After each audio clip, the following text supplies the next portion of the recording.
Yes, completely. I mean, there was a time to raise interest rates, and it was probably 2012 or 13 or 14 or 15 or 16 or 17 or 18. But to raise them now is absolute economic insanity. The inflation we're seeing now is due to a horrific combination of supply side shocks. So it started with the disruption of lockdown, which completely messed up global supply chains all around the world, not to mention deliveries, transport, and so forth. And then you've got, the absolute meteoric rise in energy prices, which was partly caused, it was caused by a terrible energy policy across Europe for the last 10 years. But then the war in Ukraine has absolutely sent energy prices through the roof.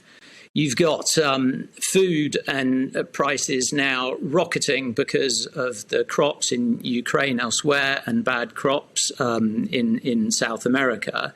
And you've got a general shortage of goods due to disruption in China, Russia, and so everything imported from there is also in short supply. So you've got four absolutely horrific supply side problems, each of which would be highly problematic in their own right, and which together are an absolute nightmare in terms of likely inflation and cost of living. But none of them is because of the excessive demand.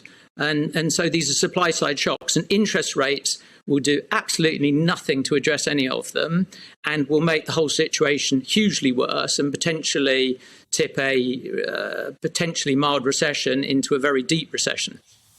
Let me push you further, as it were, on the policy side of these things, because you will remember you were in business at the time when Gordon Brown and Ed Balls gave independence to the Bank of England to set interest rates because that was felt to be wiser, sounder. It meant that there wouldn't be political interference in something so profoundly important to the whole economy.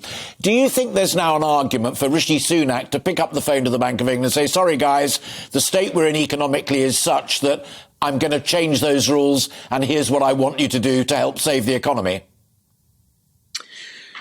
Well, not necessarily to take control, but I think the targeting is very wrong.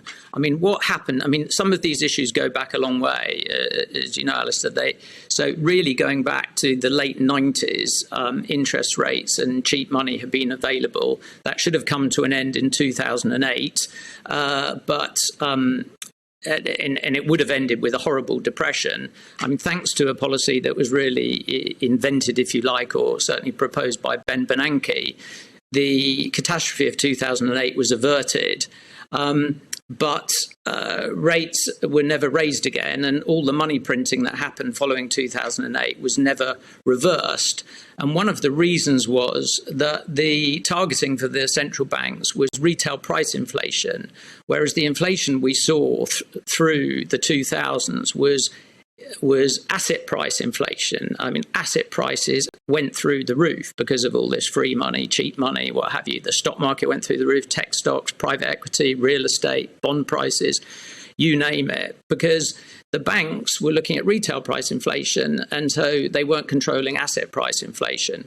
And now the reverse situation has occurred. We've got kind of horrible retail price inflation, but that is actually nothing to do with the cheap money. The cheap money caused lots and lots of problems and shouldn't have been allowed to continue.